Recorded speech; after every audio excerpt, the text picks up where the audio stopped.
Hey everyone, I'm making a short video on how to do masking because in my last video, a lot of people have questions about how you do masking in After Effects, and I'm here to show you that. So the first thing you want to do is to select the pen tool. This is your primary tool if you want to get into masking. Select the layer you're going to be manipulating, and just the gist of it, just click the left mouse button, and then it creates a masking point node, whatever you want to call it, and from here on out you're just making little dots around your subject. Well, there's a simple mask. And you're gonna do that to sort of get around him. This is a bad one since you're supposed to get around the figure, but we're just doing this for demonstration's sake. And as soon as you connect all the nodes together in one roundabout, poof! Everything in the background out of your mask is completely cut off, which in turn, if you did a more detailed mask, you could effectively cut any subject out of any sort of picture or background.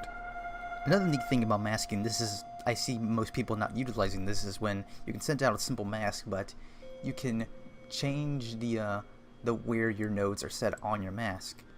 Another thing you could do is if you click on the line, you can add more nodes. So if you see something on there, when you go in there, you see something that's not too detailed, you can then go there and add different nodes together, so you can move them in.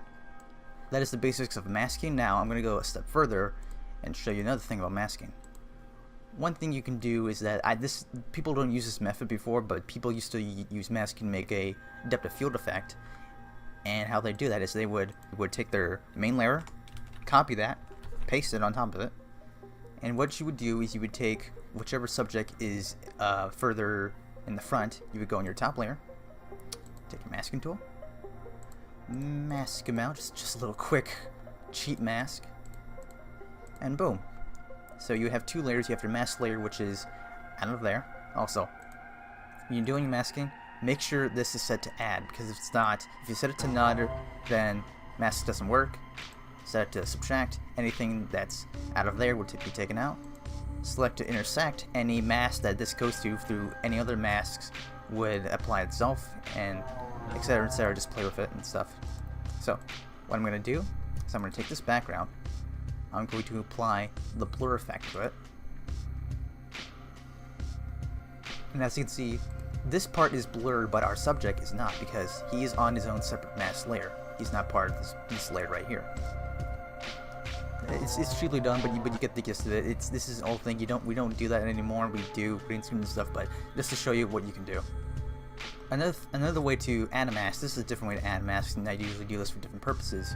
You right click, go to the top, and select new mask, and that makes a mask around whatever shape your footage screenshot, whatever is taking. Now, why would you want to do this? I would usually do this if I want to add an vignette or make my own letterbox, because if you do that, let's take the layer, lift it up. Yay! Look at that. Ooh, look at that. We've made our own pseudo letterbox.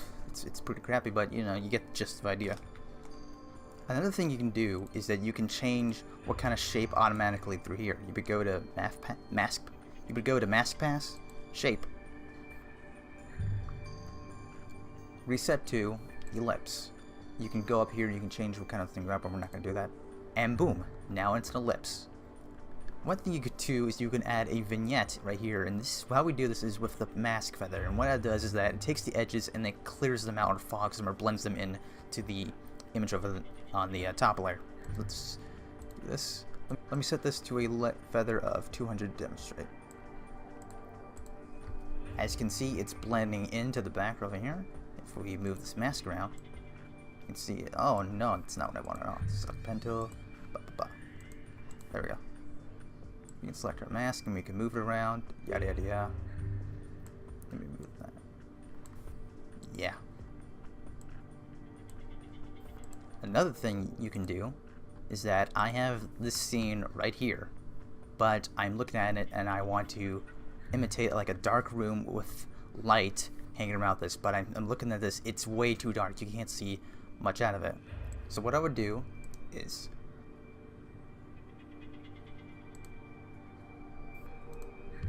select the top layer. I'm going to create a mask on top of here. One thing you can do is that you can hold down your thing and you can drag your mouse with this little note right here, and you can curve the line. Pretty neat. Make that over there. Blah blah blah. And so I'm going to, on this top layer, I'm going to change the color curve to be a little up there, and I'm going to apply a glow for good measure.